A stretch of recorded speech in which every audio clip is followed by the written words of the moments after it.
Que vous allez très bien. Installez-vous confortablement. Shalom chez vous et que Point d'accord commence.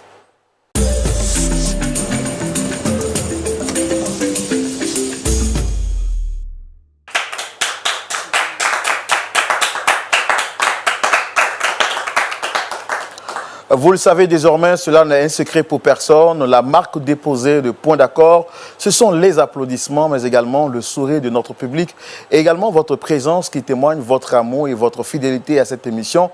Que le Seigneur vous bénisse abondamment. Nous sommes très heureux de vous savoir en bonne santé et nous sommes également très bénis de savoir également que chaque jour, vous nous retrouvez chaque semaine avec de nouvelles histoires, mais également la grâce et la faveur de Dieu nous accompagnent au travers de la présence de son serviteur, le pasteur Jean-Yves Tchoumou, pasteur consultant de cette émission. Pasteur Tchoumou, shalom. Shalom au roi. Très content de vous retrouver encore une nouvelle semaine avec une nouvelle histoire, toujours présent au poste du Seigneur pour édifier le peuple de Dieu. Oh là, je suis heureux à ta compagnie. Vraiment. Que le Seigneur te bénisse. Amen, pasteur.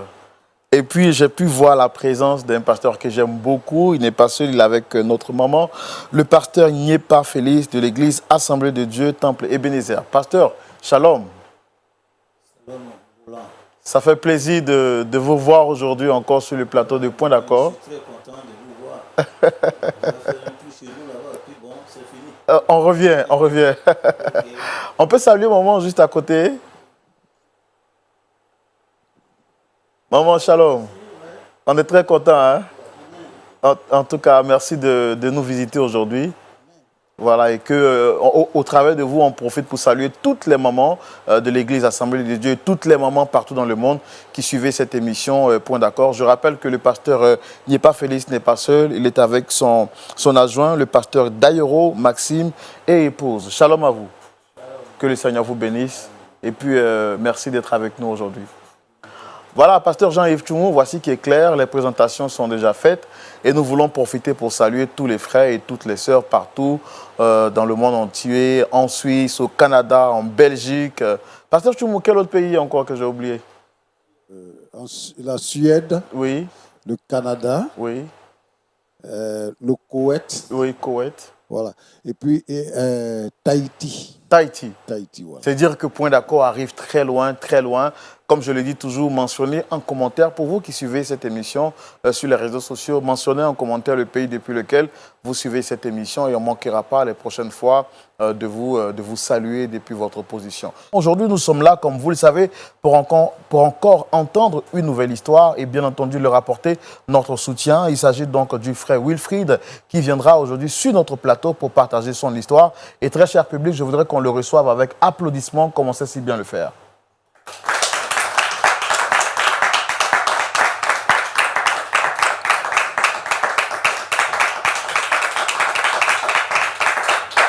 Shalom à vous, merci de vous installer. Que le Seigneur vous bénisse, très cher frère Wilfried. Amen. Très content de vous avoir sur le plateau de Point d'accord. Je me présente, je suis le frère Roland. Juste en face, vous avez le pasteur Jean-Yves Tchoumou. Et puis, à côté du pasteur Jean-Yves Tchoumou, le pasteur Nyepa et maman Nyepa, qui sont des habitués de l'émission. Et d'autres frères et sœurs dans la foi qui sont venus partager avec nous ce moment très important. J'espère que vous allez bien. Je veux bien par la grâce du Seigneur et j'espère que vous allez bien aussi. En tout cas, moi, je vais bien et je vais aller encore plus mieux lorsqu'à la fin de cet échange, on trouvera pourquoi pas un point d'accord par rapport à ce qui vous emmène ici aujourd'hui, n'est-ce pas? Tout ce que le Seigneur ferait bon.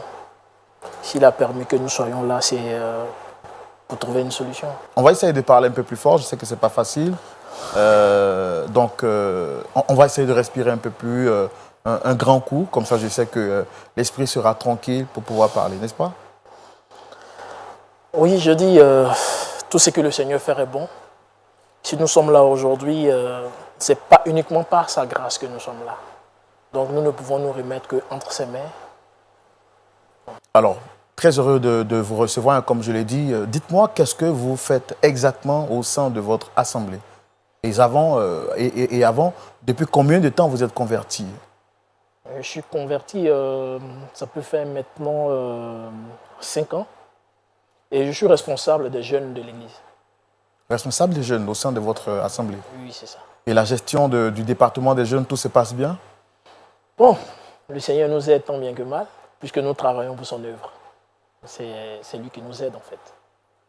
En tout cas, moi, j'aime particulièrement votre sourire. Ça prouve que d'ici la fin de l'émission, Dieu sera glorifié. Et dites-moi, Ogo, donc, quelle est la personne que vous souhaitez rencontrer sur ce plateau ici aujourd'hui? Sur le plateau, j'aimerais rencontrer ma chère et tendre épouse. Du nom de? Sephora. D'accord. Il y a un problème particulier entre vous et Sephora? Je peux dire ça comme ça. Je peux dire qu'il y a un problème, mais bon, je sais que le Seigneur fera. D'ici la fin de l'émission, on sait que le Seigneur agira puissamment. D'accord. Nous également, nous sommes convaincus que le Seigneur va agir. Et pour comprendre ce qui se passe réellement entre vous et la sœur Sephora, Dame Sephora, on va le savoir tout de suite dans notre rubrique Le Grand Déballage, et c'est maintenant. Ok, merci bien. Donc, on comprend tout de suite que vous êtes ici pour une histoire qui vous concerne, vous et Dame Sephora, qui est votre épouse. Il y a combien de temps de cela que vous êtes mariés? Nous sommes mariés, bientôt cela va faire 1 an que nous sommes mariés. Vous savez, en tant que jeune, le Seigneur me bénit. Mon activité évolue de jour en jour par la grâce du Seigneur. Je ne me plains pas. Je ne me plains pas. Et ma famille et certains responsables de l'Assemblée ont jugé bon qu'il était temps que je puisse me marier. Donc c'est alors que j'étais en prière. Attendez, quand vous dites que votre famille et certains responsables ont jugé bon que vous puissiez vous marier, après, ce n'est pas eux qui décident de votre mariage. Non, je disais que j'étais en prière, parce que je ne peux pas me lever comme ça pour faire quelque chose de moi-même. Étant enfant du Seigneur, nous déposons toujours à la table du Seigneur, au pied du Seigneur, nos envies, ce que nous voulons, et lui nous aide. Parce que nous l'associons à ça. Vous voyez, frère.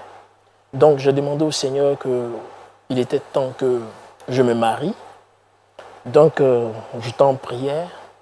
Et c'est là, un jour, on était à l'Assemblée. J'ai entendu cette voix suave de la chorale. Cette voix qui... jusqu'à présent, j'ai encore cette voix en pensée. Parce que cette voix était vraiment magnifique. Et c'était la voix de la sœur Sephora. Elle fait partie du groupe musical. Et figurez-vous que au fur et à mesure, j'ai commencé à la côtoyer. J'ai vu que c'était une personne magnifique. J'ai essayé de la côtoyer. Et c'était une personne magnifique. Une personne adorable. Vraiment magnifique.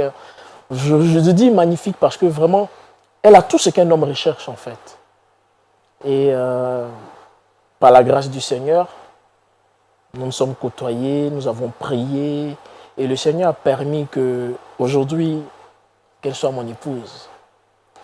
Et depuis ce temps, je passe de merveilleux moments avec elle. D'accord. Et ça se voit sur votre visage que vous êtes très heureux en parlant de Dame Sephora, ce qui veut dire également que vous l'aimez très fort. Oui. Mais nous, ce qu'on veut savoir, c'est pourquoi est-ce que vous la sollicitez sur ce plateau? Est-ce qu'il y a un problème? Quelle est la raison qui motive votre présence ici avec nous aujourd'hui? Bon, vous savez, c'est comme tous les couples. Hein. Il y a des hauts et des bas. Et dernièrement, on a commencé à traverser, comme on le dit, des turbulences. Donc, il était important pour moi de voir d'abord les témoins de notre mariage, ensuite nos différents pasteurs. Mais jusqu'à preuve du contraire, il n'y a pas eu de solution. Et dans mes balades, je suis tombé sur votre émission qui m'a vraiment captivé, qui m'a vraiment touché. Parce que tous ceux qui sont passés sur vos plateaux, jusqu'à la fin, le Seigneur a agi. Donc pourquoi ce que je veux dire actuellement, bon, ça ne va pas trop. Ça ne va pas trop. La sœur Sephora, qui est mon épouse, veut divorcer d'avec moi. Mais bon, je l'aime tellement que je suis prêt à faire n'importe quoi pour ne pas qu'on se sépare. Étant enfant du Seigneur, c'est vraiment difficile pour moi. D'accord, on comprend que c'est une question familiale, mais la question que je voudrais vous poser, c'est pourquoi, quelle est la raison qui motive sa décision? Parce que nous, on veut vous aider, mais il faut comprendre le fond du problème. Qu'est-ce qu'elle vous reproche? Qu'est-ce qu'il y a exactement, en fait? Sincèrement, je ne sais pas quoi vous dire, sincèrement. Je sais pas ce que je fais, mais bon, elle veut forcément divorcer. Je sais pas ce que je fais. Après combien d'années de mariage? Bon, après 1 an de mariage, sincèrement, j'aime Sephora. J'aime mon épouse, sincèrement. Et je suis prêt à faire n'importe quoi pour qu'on soit toujours ensemble, sincèrement. Vous avez dit avoir échangé avec vos témoins de mariage, avec les pasteurs de votre assemblée. Et quelle était la suite? Bon, jusqu'à preuve du contraire, sa décision est irrévocable en fait. Donc pourquoi ne pas se donner une autre chance en venant sur votre plateau? Donc si je comprends bien, après avoir tenté avec les témoins, après avoir essayé avec vos pasteurs, Sephora elle reste sur sa décision, elle veut divorcer. Bien sûr. Ce qui justifie le fait que vous soyez venu sur notre plateau, parce que vous espérez avoir donc un point d'accord et trouver une solution avec votre épouse. J'ai la foi que tout ira pour le mieux d'ici la fin de l'émission. J'ai foi. Et vous n'avez aucune raison qui motive ou qui justifie sa décision? Non, sincèrement, je ne sais pas. Sincèrement, je ne sais pas. Je sais pas. Et vous n'avez jamais rien dit également? Non, bon. Lorsque je lui parle, elle est tout le temps en colère. Bon, sincèrement, je ne sais pas. Je sais pas. Je sais pas. C'est quand la dernière fois vous avez eu un échange avec elle en tête-à-tête? Bon, je me rappelle bien. Bon, vous savez, c'est mon épouse. Nous vivons ensemble. Donc, plusieurs fois, nous avons eu à parler, mais bon, on n'a pas eu gain de cause, en fait.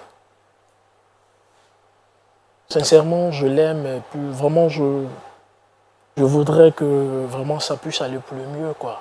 Sincèrement, c'est tout ce que j'ai en cœur actuellement. D'accord. Je pense que vous avez donné votre version des faits. Nous, ce qu'on va faire, c'est de la faire venir. On a fait tout ce qui est à notre pouvoir pour la voir sur ce plateau, pour également entendre sa version des faits avant de laisser la parole à notre consultant, notre pasteur consultant, pour essayer de nous trouver un point d'accord avec l'aide du Seigneur. Donc, très cher pasteur, on va la recevoir avec votre permission et surtout avec le soutien du public sous vos applaudissements, s'il vous plaît.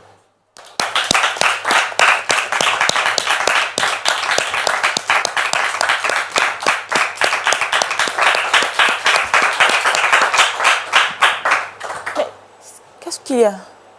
Shalom, Dame Sephora. Qu'est-ce que je fais ici? Je ne comprends pas. S'il vous plaît, installez-vous. Le problème, c'est quoi? Non, non, s'il vous plaît, installez-vous. Madame, installez-vous.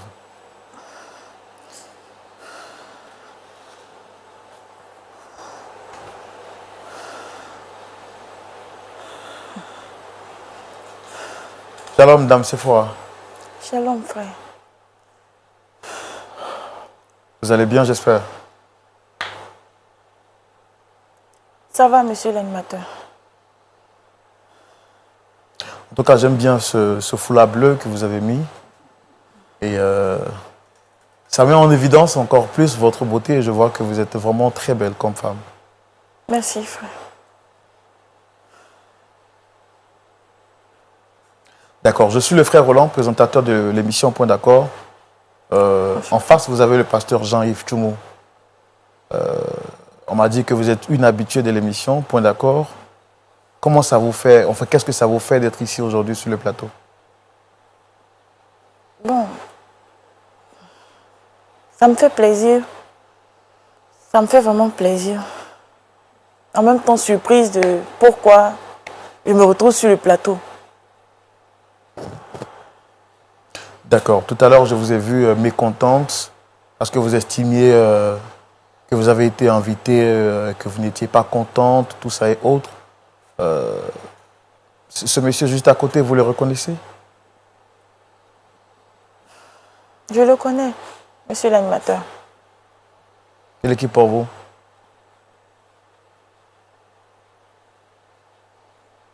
C'est mon époux. Mais vous ne le dites pas avec un grand sourire. Il n'y a rien. Vous êtes sûr que tout va bien entre vous? Ça va. Ça va. Vous êtes sûr? Demandez-lui. C'est lui qui m'a invité ici. Parce que votre époux, avant qu'on arrive ici, nous a dit que votre relation battait de l'aile et que les choses étaient vraiment difficiles entre vous. Il nous a même dit également que vous souhaitez mettre fin à la relation après 1 an de mariage. C'est vrai. Quand j'ai rencontré Wilfried, monsieur l'animateur, il était quelqu'un de bien. Il donnait l'apparence d'être quelqu'un de bien. On a cheminé ensemble. Il m'a fait cette proposition de ce qu'on va se marier. J'ai vu en lui une personne bien. Et il a même voulu qu'on garde une vie de chasteté jusqu'au mariage. Ce que je n'ai pas trouvé de négatif. J'ai même encouragé cette initiative. J'ai accepté cela. C'était vraiment l'amour fou. Je l'aimais vraiment. Il représentait le prince charmant pour moi. Un homme bien, ancré en le Seigneur, qui avait une vie bien rangée, tout et tout. Donc, c'est vraiment l'idéal, ce qu'une sœur pourrait souhaiter avoir. Et donc, on a cheminé ensemble. Tout allait bien jusqu'au mariage. Et après le mariage, disons pendant le mariage, nos nuits de noces, Wilfried qui est là, que vous voyez, refuse catégoriquement tout contact. C'est-à-dire qu'on devait consommer notre mariage. Je n'ai rien compris. Il a dit qu'il était fatigué, épuisé par les trucs, l'effet du mariage et tout ça. J'ai dit, ok, il n'y a pas de souci. C'est compris. Alors, si je comprends bien, le jour de la nuit des noces, il a refusé d'avoir des rapports avec vous. Exactement. Sur le prétexte qu'il était fatigué. Il était fatigué. J'ai dit, ok, il n'y a pas de souci. Mais les jours passent, rien. 2 mois, toujours rien. Je ne comprenais pas. J'ai alors décidé de me rabattre vers nos témoins de mariage et notre pasteur, afin qu'ils puissent lui parler pour savoir ce qu'il y a exactement. Et il leur a dit, il leur a fait savoir qu'il était puceau et qu'il avait peur en fait d'avoir des rapports sexuels et que c'était la raison. Je n'ai pas trouvé d'inconvénient à cela. Je me suis dit, mais pourquoi m'avoir pas parlé clairement? Nous sommes un couple. Pourquoi n'avoir pas échangé avec moi pour qu'on puisse communiquer là-dessus? Mais, monsieur l'animateur, 2 mois, même après le passage de nos témoins et de notre pasteur, 2 mois sont passés, 3 mois passent, 4 mois, 5 mois, voire 6 mois, toujours rien. Je suis une femme. J'ai besoin de sentir certaines sensations, vu que nous sommes mariés maintenant. Et surtout que vous êtes mariés dans l'abstinence. Exactement. Et dans ça, 6 mois sont passés, jusqu'à ce que, étant en train de faire mon ménage,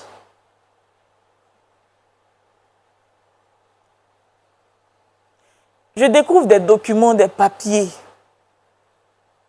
Et sur les documents, c'est le nom de Wilfried. Je vois sur les documents que Wilfried qui est là est stérile. Mais en plus de ça, il est impuissant. Mais le comble dans tout ça, il savait. Il savait. Non, s'il vous plaît, rasseyez-vous, s'il vous plaît. Il savait. Avant notre mariage, il savait cela. Mais il me l'a caché. Tu es un monstre. Tu es mauvais.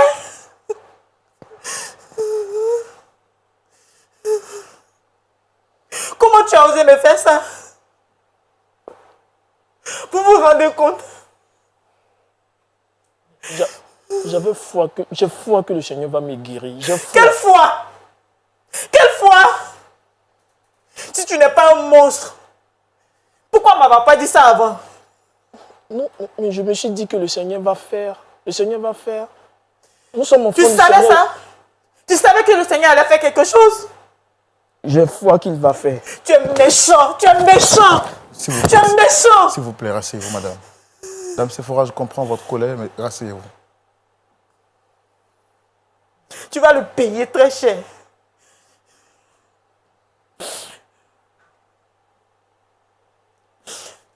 Frère, j'ai foi que le Seigneur va faire. Il est le maître de tout. Il va faire. Il va me donner la guérison. Mais quand vous êtes venu sur le plateau, vous nous avez dit que vous n'aviez aucune idée de ce pourquoi elle demandait le divorce. Non, mais c'est... Frère, vous êtes un homme. Vous êtes un homme. C'est pas tout on expose à la place publique. C'est pas tout. Toi, tu es l'incarnation de la méchanceté. Attends. Tu es plus que le diable. J'ai dit d'attendre. Tu es plus que le diable. Tu dis être responsable des jeunes de l'église. Pardon, chérie. Comment se fait-il que toi, tu sais ce problème-là? Mais tu as accepté que je rentre dans ce foyer-là. Pardon. Tu as accepté que je rentre dans ce foyer, pourquoi? Pardon. C'est à cause de Dieu. Pardon. Je ne peux pas accepter ça. Je ne peux pas accepter ça. Pardon. Je ne peux pas accepter ça. Pardon. Essayez de vous relever, s'il vous plaît. On va essayer de vous relever. Juste remettre le micro. Voilà. Pardon. Un instant. Voilà. C'est le pardon qui va régler les problèmes. Essayez de vous rasseoir, s'il vous plaît. Pardon. Essayez de C'est vous rasseoir. le pardon qui va régler cette histoire-là. Le Seigneur va faire. Pardon. Tu m'énerves quand tu parles comme ça. Tu m'énerves quand tu parles comme ça. Ne te parler comment? J'ai dit le Seigneur va faire. Faut te calmer. Elle a foi.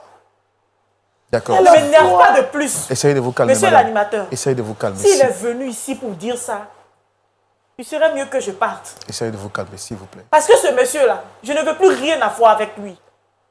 Je ne veux plus rien avoir avec lui. D'accord, je comprends. Monsieur, s'il vous plaît, essayez de vous calmer. Tout ce que je demande, c'est le divorce. Je ne veux plus rien avoir avec lui. Mais Mais vous tu es chrétienne, tu veux le divorce comment? Tu es chrétien? Tu savais que tu étais chrétien et puis tu m'as fait ça? Ça, c'est les gens du monde qui font ça. C'est les gens du monde qui font ça. Calmez-vous, madame. Calmez-vous, s'il vous plaît.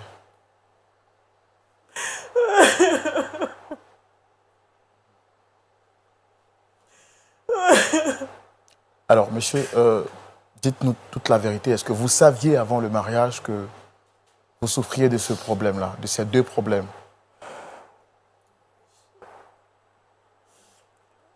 Frère, je vais vous dire la vérité. Effectivement, je savais que je souffrais de ce mal. Mais étant enfant du Seigneur, j'avais foi et j'ai toujours foi que le Seigneur va me donner la guérison. Oui, j'ai foi qu'il va me donner la guérison. J'ai foi. En tant qu'enfant du Seigneur, vous savez également qu'il est écrit dans la Bible de se confesser les péchés les uns les autres. Et la Bible déclare que Jésus est le chemin, la vérité et la vie. Pourquoi avoir caché cette vérité à celle que vous prétendez aimer? Frère, souvent, toutes les vérités ne sont pas bonnes à dire. Sincèrement, il y a... Bon, je ne sais pas comment vous expliquer ça et vous allez comprendre, mais bon... C'est la malhonnêteté que tu es en train de faire. Nous sommes sur un plateau. C'est la malhonnêteté que tu es en train de faire là. Donc, je t'ai dit ans. À quel jeu tu joues d'ailleurs? À quel jeu tu joues? Tu me mets dans cette situation-là et tu te joues les innocents comme si de rien n'était. À quel jeu tu joues? Je te demande pardon. Je te demande pardon. À quel jeu tu joues? Ton pardon peut régler quoi? Qu'est-ce que ton pardon peut régler? Celui que je prie peut régler ce problème-là. Non, mais tu as mal commencé. Tu as mal commencé. Même le Seigneur ne peut pas te pardonner ce que tu as fait là. Ah, oui. Tu as mal commencé. Qu'est-ce qui t'empêchait de me dire la vérité? Je ne peux pas continuer de vivre avec un homme pareil. Je ne peux pas, monsieur l'animateur, je ne peux pas continuer de vivre avec un homme pareil. Vous avez le sentiment d'avoir été piégé? Avoir été profondément blessé même. Avoir été profondément blessé. Est-ce que vous regrettez Je lui ai donné tout mon amour. Je l'aimais profondément. Et regarde ce qu'il me fait. Monsieur l'animateur. Il m'a vraiment blessé. Moi aussi, je l'aime. Je l'aime de tout mon cœur. C'est quoi cet amour-là? Est-ce que vous êtes conscient du piège dans lequel vous l'avez introduit? Monsieur l'animateur, c'est là, il y a une histoire de piège. C'est l'amour. C'est l'amour. Il n'y a pas de piège là. Je l'aime.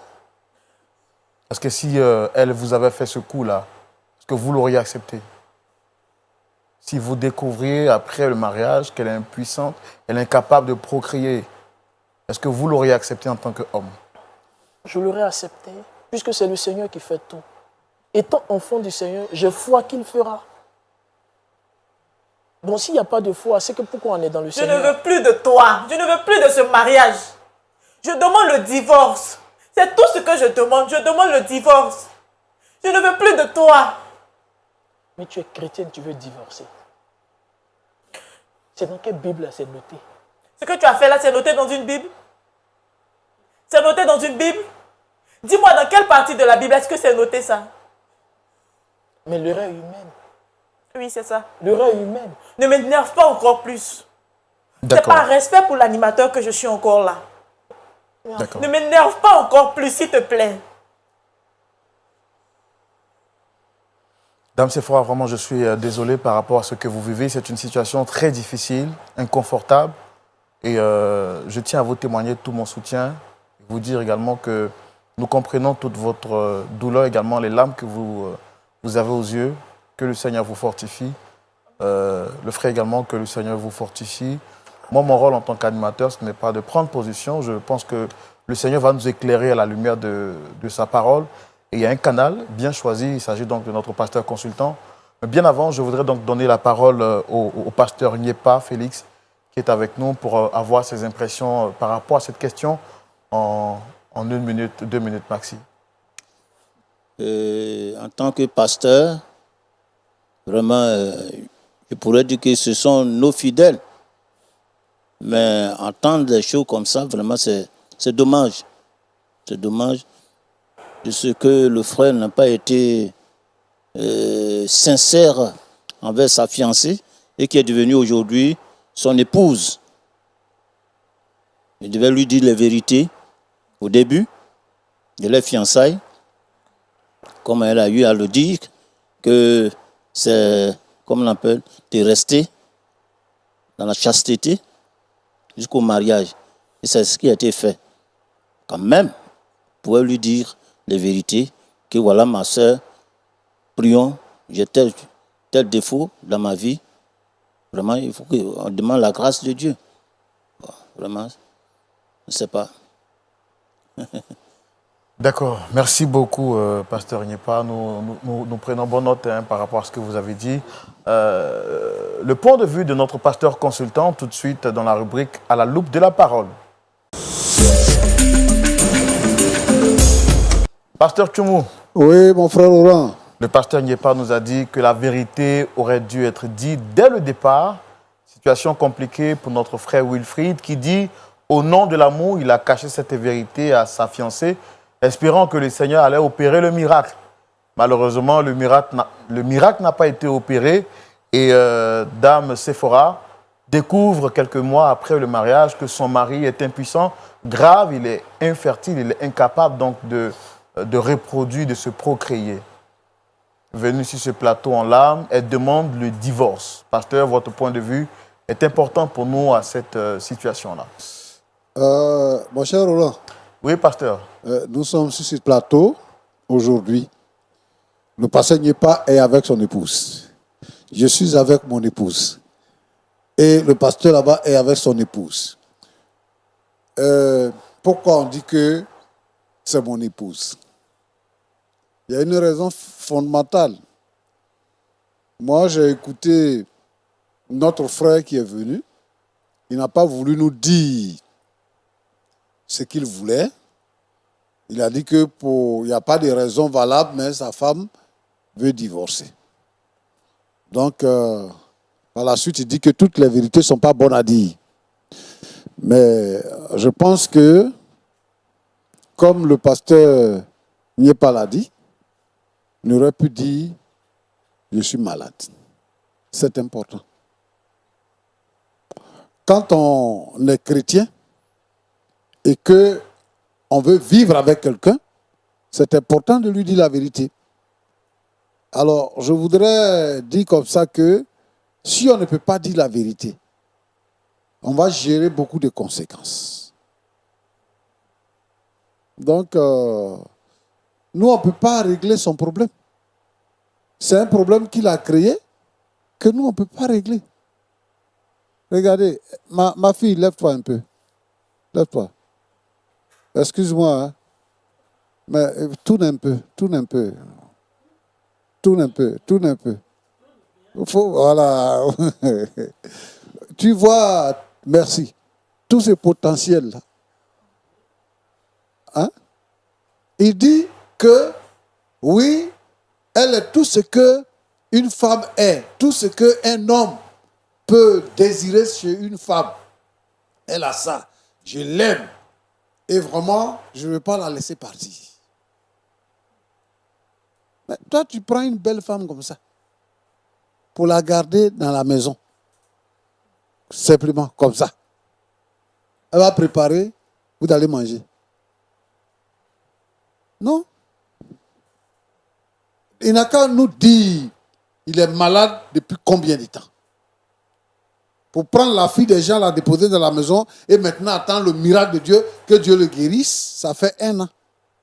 Il attend toujours le miracle de Dieu, que Dieu le guérisse pour qu'il puisse jouer son rôle d'homme, son devoir conjugal. Il attend le miracle de Dieu. Et si le miracle ne vient pas, le miracle ne peut pas venir dans ces conditions-là. Il faut te soigner, il faut guérir. L'impuissance sexuelle se soigne. L'infertilité se soigne. Dieu nous a donné une tête pour réfléchir. Et Dieu également nous a permis d'avoir des médicaments pour se soigner. Donc moi je pense qu'il aurait pu faire toutes ces démarches-là et puis savoir que ça va avant d'aller dans le mariage. Il est en train de dire quoi? Ça, enfin, je ne sais pas comment je vais appeler ça. Si c'est sa femme ou bien quoi? Dit qu'elle veut le divorce. Il dit, la Bible dit que les chrétiens ne divorcent pas. Je voudrais expliquer quelque chose à tous ceux qui nous suivent. À tous ceux qui nous suivent.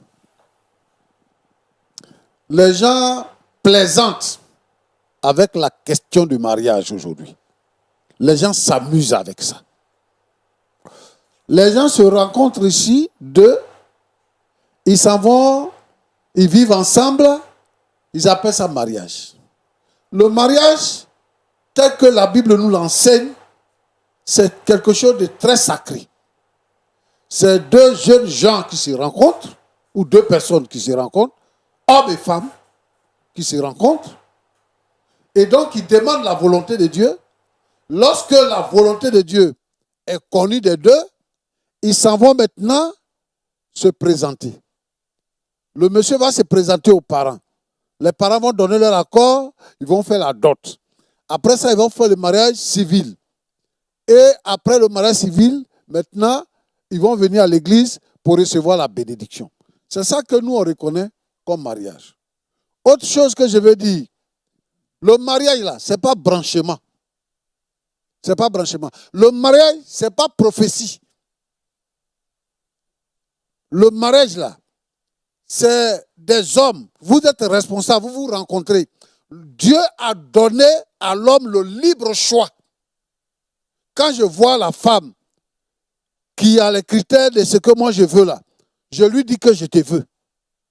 Quand on dit qu'on prie là, pour chercher la volonté de Dieu, c'est pour voir si on est compatible. Si nous deux là, on peut s'entendre. Si on peut s'entendre, la volonté de Dieu, c'est qu'un homme et une femme se marient. Si on dit que ce n'est pas la volonté de Dieu, c'est qu'un homme et un homme ne peuvent pas se marier. Un homme et un animal ne peuvent pas se marier. Deux femmes ne peuvent pas se marier. Voilà. Et un homme ne peut pas se marier à plusieurs femmes. Il faudrait que le mariage soit respecté. Et si quelqu'un dit qu'il travaille, si tu vas au champ pour travailler, tu ne peux pas aller au champ pour travailler sans machette. En tout cas, pour le moment, nous, on n'a pas de machine ici pour travailler. C'est à une machette qu'on travaille au champ. Tu n'as pas de machette. Et tu dis que tu t'en vas travailler au champ. Tu arrives, tu t'assois, tu regardes. C'est ce qu'il fait. Il n'a pas de machette. Il n'a rien, il n'a rien. Et il prend une belle femme comme ça, il la dépose à la maison. Qu'est-ce qu'il veut faire d'elle? Roland, non. Un mariage qui n'est pas consommé, ce n'est pas un mariage. Donc, divorcer, ce n'est pas un péché. Quand le mariage n'est pas consommé, consommer veut dire que tu n'as pas couché avec elle. Qu'est-ce qui fait que c'est mariage? Pas que tu couches avec elle, c'est ça qui fait que c'est mariage. Un mariage qui n'a pas été consommé, ce n'est pas mariage. Mon frère, tu n'as pas les outils nécessaires pour t'occuper d'elle. Donc, il faut la libérer. Un point, c'est tout. Tu viens sur le plateau, tu fais pitié, je ne veux pas que ma femme passe. Ce n'est pas ta femme. Il faut la libérer. Quelqu'un qui peut s'occuper d'elle là, qui peut régler son problème. Elle dit que tu es méchant. Parce que son problème là, ce n'est pas manger. Hein? Tu l'as prise là. Quand elle dit que je t'aime là, ce n'est pas regarder seulement. C'est ce qui se passe dans le lit, la nuit. C'est ça qui dit qu'on aime. Toi, tu ne peux pas faire ça. Tu es un joli garçon, bien propre là. Mais, voilà. On dit qu'un dimanche qui tombe férié, c'est quel jour? Ça ne veut rien dire. Dimanche, lui, il est déjà férié. Et puis, 1er janvier, c'est dimanche. Ça ne veut rien dire. Donc, il faut la libérer, mon frère. Il faut aller te soigner. Le jour que tu seras guéri, il faut venir chercher autre femme, tu vas marier. Pour le moment, là, il faut la laisser. Elle est prête. Elle est prête. Il faut que quelqu'un qui est capable s'occupe d'elle. Donc, Roland, c'est ce que je peux te dire. C'est-à-dire que ceux qui ont des idées de ce genre-là, pour dire que quand on se marie, on ne se sépare pas, moi, je dis ici que quand on se marie, on peut se séparer. Pourquoi? La Bible dit quoi? Que si quelqu'un divorce là, faut pas, il va se remarier.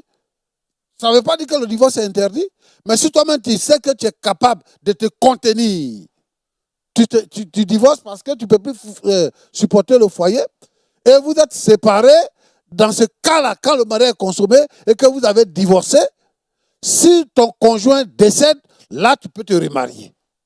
Ou s'il est vivant, tu ne te maries pas, lui aussi ne se marie pas, parce que vous avez divorcé. Le mariage n'est pas une condamnation. Le mariage, ce n'est pas une condamnation pour dire que je suis condamné. Donc, je vais pas divorcer. Dans ce contexte-là, il y a divorce. Et puis, elle peut se remarier. Elle peut se remarier parce qu'elle n'a pas consommé le mariage. Donc, c'est ce que je peux te dire. Que Dieu vous bénisse. Amen. Et par rapport à la soeur, quelque chose à lui dire, pasteur? Oui. La soeur, elle a été blessée. Elle a été trahie. Comme vous l'avez dit, elle a été trahie. Je veux lui dire qu'elle n'a qu'à engager les papiers du divorce et qu'elle n'est pas engagée dans quelque chose avec lui. Ça fait 1 an. Elle dit qu'elle est mariée. On dit madame... Comment il s'appelle là? Le frère Wilfried. Madame Wilfried. Et puis Wilfried lui-même là, il ronfle la nuit, il ne peut rien faire. Wilfried n'a pas touché. Donc, elle n'a qu'à engager les papiers. Ma fille, il faut engager les papiers du divorce. Il faut arrêter de pleurer. Tu n'es pas engagé dans quelque chose. Il faut divorcer. Quelqu'un d'autre va te voir, il va te marier. Donc, c'est ce que je peux dire.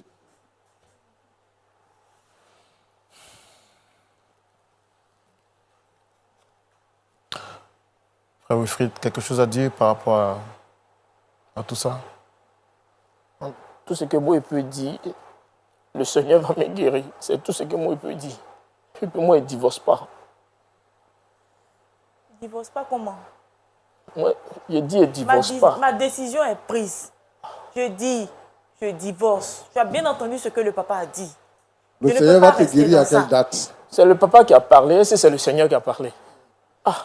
Le Seigneur va te guérir à quelle date? En plus, incrédule, irrespectueux. Je tiens à t'informer.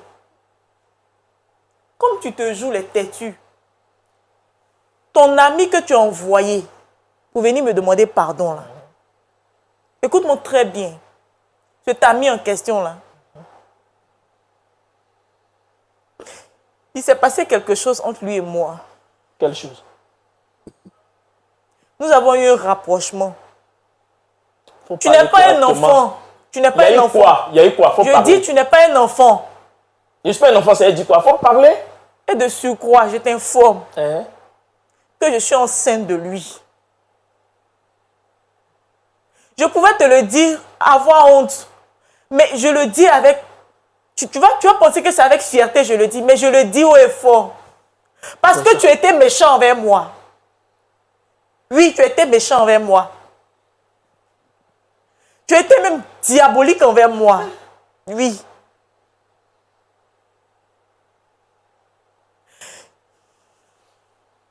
Tu ne peux pas me donner d'enfant. Et tu m'as caché cela. Si tu m'avais dit auparavant, on allait pouvoir régler ce problème-là. Mais tel que tu t'es comporté là, tu veux que je fasse quoi?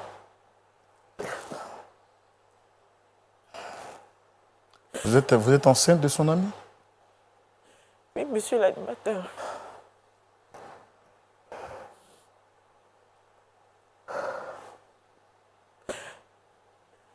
Je reconnais que ce n'est pas une bonne chose. Mais il m'a mis face dos au mur. Il m'a mis dos au mur.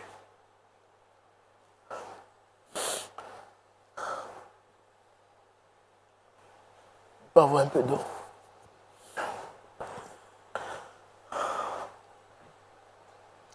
Équipe technique, on pourra trouver de l'eau pour lui, s'il vous plaît? Voilà.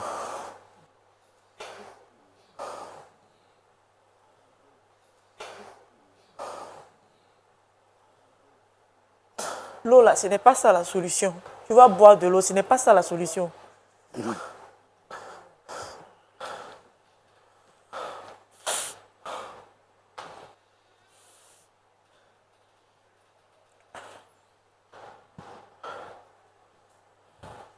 Vous allez mieux? Oui, ça va, frère, ça va. Tu disais quoi? Tu as bien entendu. Tu as très bien entendu. Je t'ai donné tout mon cœur. Regarde de là où nous sommes quittés.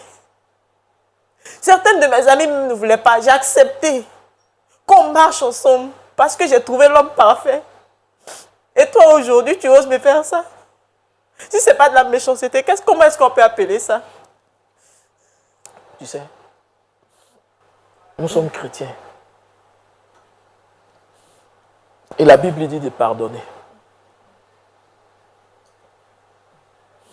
Tu es enceinte, c'est ça? C'est pas grave. Je vais être le père de cet enfant.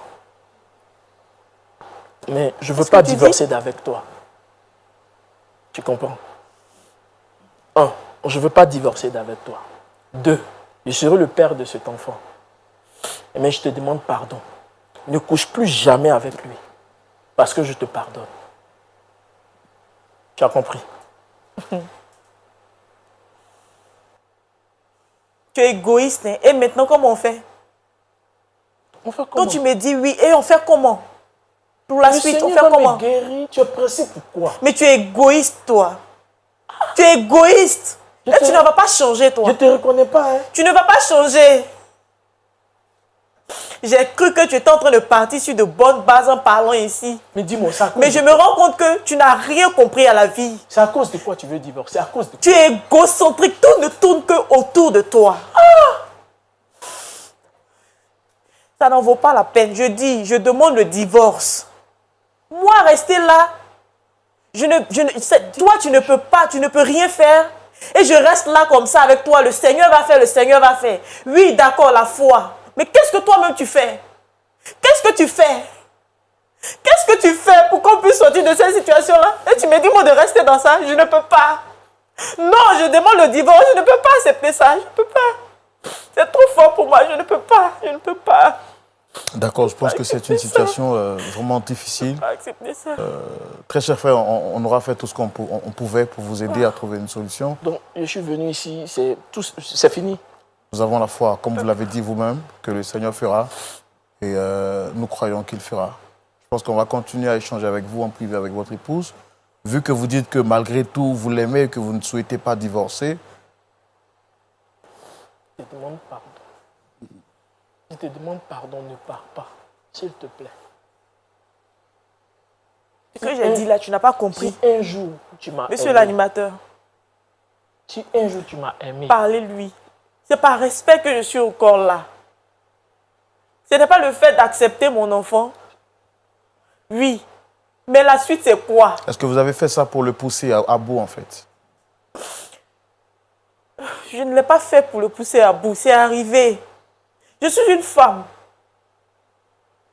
Imaginez le choc que j'ai ressenti. Quand j'ai su qu'il savait qu'il était stérile. Et regardez comment il m'a traité. Il ne m'a pas dit la vérité. Mais en plus, il m'a tourné en rond. Nous sommes allés voir les témoins. Nous sommes allés voir le pasteur. Et tu continues de nous mentir pour dire que tu es fatigué. Après, c'est parce que tu es puceau. Mais tu connais la réalité. Qu'est-ce que je dois faire? C'est des choses qu'on peut gérer en Votre décision finale, c'est laquelle? Vous restez sur votre décision? Je ne peux pas. Je divorce, je préfère garder mon enfant. Être mère, vous savez ce que ça représente? Vous savez ce que ça représente, être une maman? Donc je ne vais pas connaître cette joie-là. Non, je ne peux pas. Je demande le divorce. En tout cas, moi, je ne divorce pas. Est-ce qu'on verra? Pasteur Chumou, Oui, mon cher Roland. la situation est très compliquée. Je pense que c'est la Non, prière. la situation n'est pas compliquée.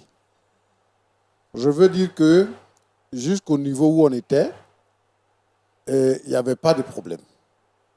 Mais quand elle vient dire ici qu'elle couche avec un autre homme et qu'elle serait enceinte de lui, c'est un nouveau problème.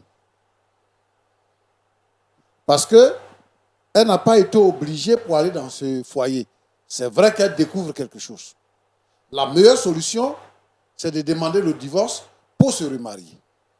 Mais elle est dans les liens du mariage. Même si le mariage n'a pas été consommé. On ne se couche pas comme ça avec les garçons partout, non. Elle ne peut pas se lever pour dire que celui que tu as envoyé là, j'ai couché avec lui, je suis enceinte de lui. Nanani, nanana. Non. Si elle veut coucher avec un autre garçon, elle doit divorcer. Il faut que les liens du mariage soient brisés. Et nous, on reconnaît que parce que le mariage n'a pas été consommé, elle peut se remarier. Mais pendant qu'elle est encore mariée, c'est parce que le monsieur est venu ici pour parler que nous, on sait que lui, il est impuissant. Sinon, c'est sa femme. Donc, quand ça va pour prendre grossesse avec un autre homme, ça veut dire quoi? C'est un adultère. Parce qu'elle est encore mariée. Et je veux dire ici qu'une fille chrétienne ne doit pas coucher avec un garçon avant de se marier. Parce que quand elle dit ici, ouais, il a dit qu'on n'a qu'à observer l'abstinence. Ça fait partie de la vie des chrétiens. Ceux qui sont nés de nouveau là. Une fois que tu es devenu chrétien, que ta vie a changé, tu n'as plus de rapports sexuels jusqu'au mariage. Nous ne sommes pas dans la logique de ceux qui disent qu'il faut goûter d'abord. Nous, on n'est pas dedans, on ne goûte pas. Nous, on se marie. Et c'est comme ça que le Seigneur veut. Dans ce contexte-là, on doit la blâmer. Mais moi, ce que je veux dire, c'est que le monsieur dit que lui, il ne divorce pas. Depuis combien de temps il est stérile et combien de temps ça va attendre? En tout cas, nous, on ne la retient pas. Si elle veut divorcer, on ne la retient pas. On croit également au miracle. Mais ça fait 1 an qu'ils sont dedans. Ils vont rester dedans pendant combien d'années? Voilà ce que lui, il crée. Parce qu'il ne peut pas jouer son rôle de garçon. Elle commence à coucher à gauche, elle commence à coucher à droite. nous sommes en train de préparer l'église du Seigneur. Le Seigneur Jésus revient bientôt et tous ceux qui commettent le péché n'iront pas au ciel. Ce n'est pas parce que tu es dans l'église que tu chantes. Ce n'est pas parce que tu es dans l'église que tu peux diriger les jeunes filles, diriger les femmes, que tu vas aller au ciel. Même si tu es pasteur, que tu pêches, tu vas aller en enfer. Et lui, il la pousse à pécher. Il la pousse à pécher. Il n'a qu'à la libérer. Il n'a qu'à la libérer, il va se soigner. Il n'a qu'à la libérer, il va attendre que Dieu la guérisse. Mais le guérisse. Parce qu'actuellement, là, elle est enceinte. Qu'est-ce qu'elle est en train de lui dire? Que toi, tu es égoïste, je ne peux pas renoncer. Toi, tu penses que les gens vont te soutenir dans ta position? C'est une jolie femme. Est-ce que lui que tu as envoyé, il n'a pas besoin de femme? Ce que tu ne peux pas faire là, il a fait. Est-ce que toi, tu peux mettre des limites pour dire que moi, je prends l'enfant, mais il ne faut plus coucher avec lui? Tu ne couches plus avec lui. C'est parce que tu ne couches pas avec elle qu'elle a couché avec quelqu'un d'autre. Tu ne couches plus avec, tu dis que tu ne couches plus avec lui. Tu fais quoi? Quelle est la solution? C'est le vrai point qui est là. C'est pour aller avec elle là, ça qui est le vrai point. Il ne peut pas. Il ne peut pas. Ce n'est pas des jeunes gens. Il peut pas. Ce n'est pas des enfants. Il ne peut pas. Ils vont quitter là dans 30 ans, ils vont aller dans 40 ans, dans 50 ans. Ils vont rester dans le foyer. Roland, il y a une femme qui est venue me dire ça. Que depuis qu'elle est mariée, elle n'a jamais eu de rapport sexuel avec son mari. Elle n'a jamais eu de rapport sexuel avec son mari. Et dans le foyer qu'elle a découvert que son mari est impuissant. Et donc, elle s'est entendue avec son mari. Elle fait des enfants et puis elle les emmène dans le foyer pour dire que ce sont les enfants de son mari. Ça, ce n'est pas les chrétiens qui doivent faire ça. Tu ne peux pas jouer ton rôle conjugal. Tu te maries pourquoi? Les chrétiens ne doivent pas se comporter comme ça. Tu ne peux pas jouer ton rôle conjugal. Tu ne peux pas coucher avec femme. Tu prends femme pourquoi? Tu la prends pourquoi? Pour ronfler dans la maison. Non, non, non, ça ne doit pas tenir. Mais elle, on la blâme parce qu'elle est encore dans ce lien-là et elle allait chercher garçon.